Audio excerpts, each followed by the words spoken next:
Hello everyone, it's Alla Korolevska and my social project Ukraine is for Ukrainians and Ukrainians are for Ukraine, and I'm very happy to introduce for you a very special guest, Christabel Clifford. How are you? I'm very well, thanks Anna. It is an unbelievable person, the person who is volunteer from the first days of the war, who supported Ukrainian people, especially Ukrainian children. Christabel, you are the teacher. What do you think about Ukrainian children? Oh, I think that they're amazing. I think their resilience and their stamina and their general attitude to learning is wonderful. It's really good. Somehow from the first few days you find some Ukrainian children and they were not able even to speak English. What was changed from that time till now? I think in the beginning they were maybe overwhelmed to move to another country and to have to sort of change all aspects of their lives. So it took a little bit of time for them to get used to living in Ireland. I guess in a sense they might have been fortunate because many of them when they arrived here in Howth was in June, July and August. So our 2022. Yes, and our schools are closed at that point, so they're on holiday. The weather was very good in Ireland and it gave them a little bit of time to integrate. To be adapted. Yeah. Yes, and to sort of get used to Irish life and I suppose hearing English being spoken. And so it was probably a big change for them when September rolled round and they had to get used to going to Irish school.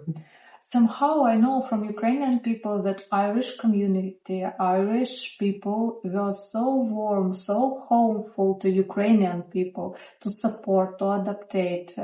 And you was one of the most famous here volunteer, especially for learning English language. How was at first to educate Ukrainian people just with English lessons in English language? Yeah. How was it? I mean, it was very different for me, I suppose. I had experience of teaching Japanese and Korean students when I lived in London to learn English as a foreign language.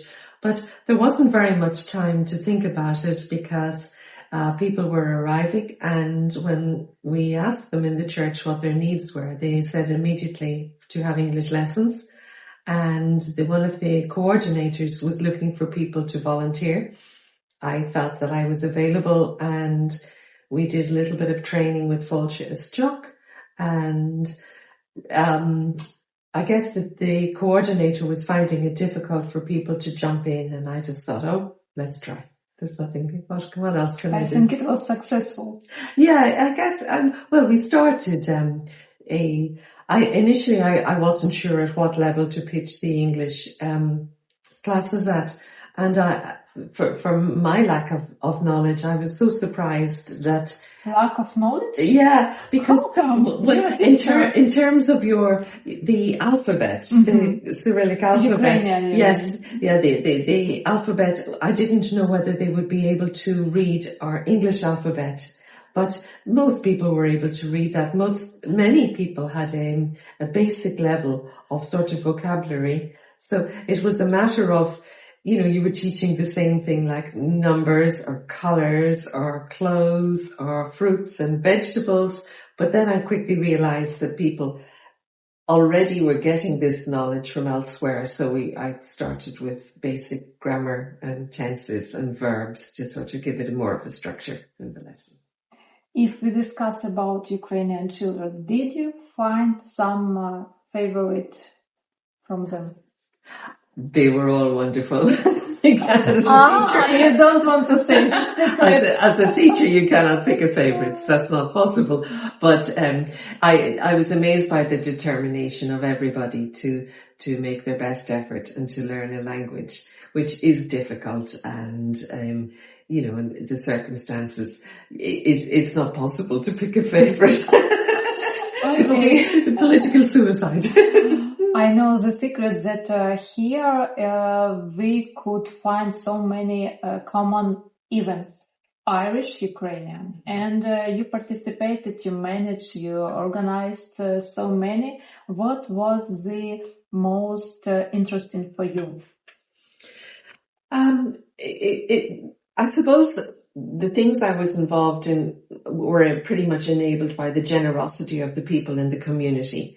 But I suppose one or two of the things which was interesting for me to learn about was we didn't realize that in Ukraine you have a very special return to school celebration. Mm-hmm. So we don't do this in Ireland.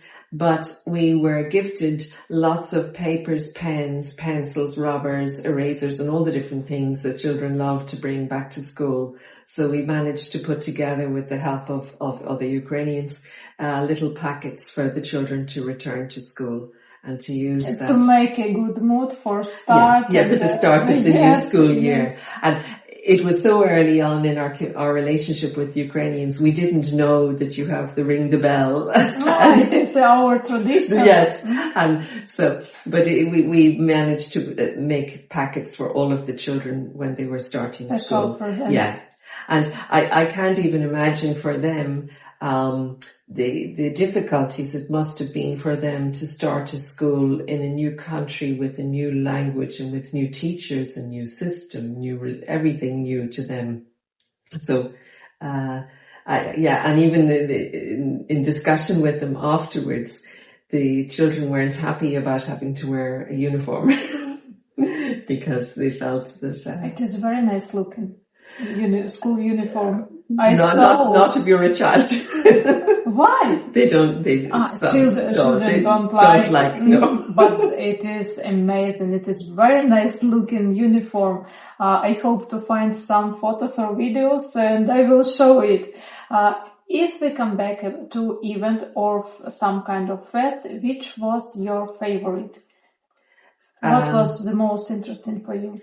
There was another event which was sponsored by Primark or Pennies. Mm-hmm. So they donated, they had a lot of sample clothes that they use and to sell in the stores.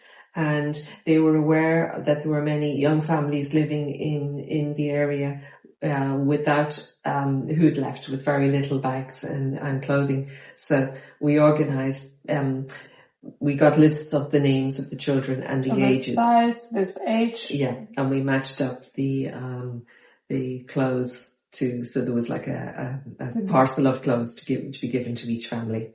To make a present. Yes. This is your favorite task. Yeah, that was one of them. Yeah. It is great. Do you have some wish? Wish? Oh gosh, obviously my wish would be for a peaceful world that we live in, where people can live together and children can go to school, learn and work to develop their country and build a peaceful and prosperous Ukraine. That Great. Would be my wish. And to dream. Because always dreams come true. My dream, I suppose, would be one day that we could visit Ukraine and visit all these wonderful places that we hear about in the East and the West, all of these wonderful cities and cultures and traditions and heritage, and see that for ourselves. Some of traditions you know already, but it will be great when it will be possible to visit Ukraine to show our tradition, our songs on our peaceful territory. I hope one day it will be happened. Thank you very much. Поможе Божі. Так і буде. Дякую. З Богом. We are praying for the peace and for the peace in Ukraine and in the whole world. Mm-hmm. Thank you very much, Christabel. You're very welcome. It was Christabel Clifford and Alla Korolevska and the social project Ukraine is for Ukrainians and Ukrainians are for Ukraine. Thank you very much for your time, for your interview.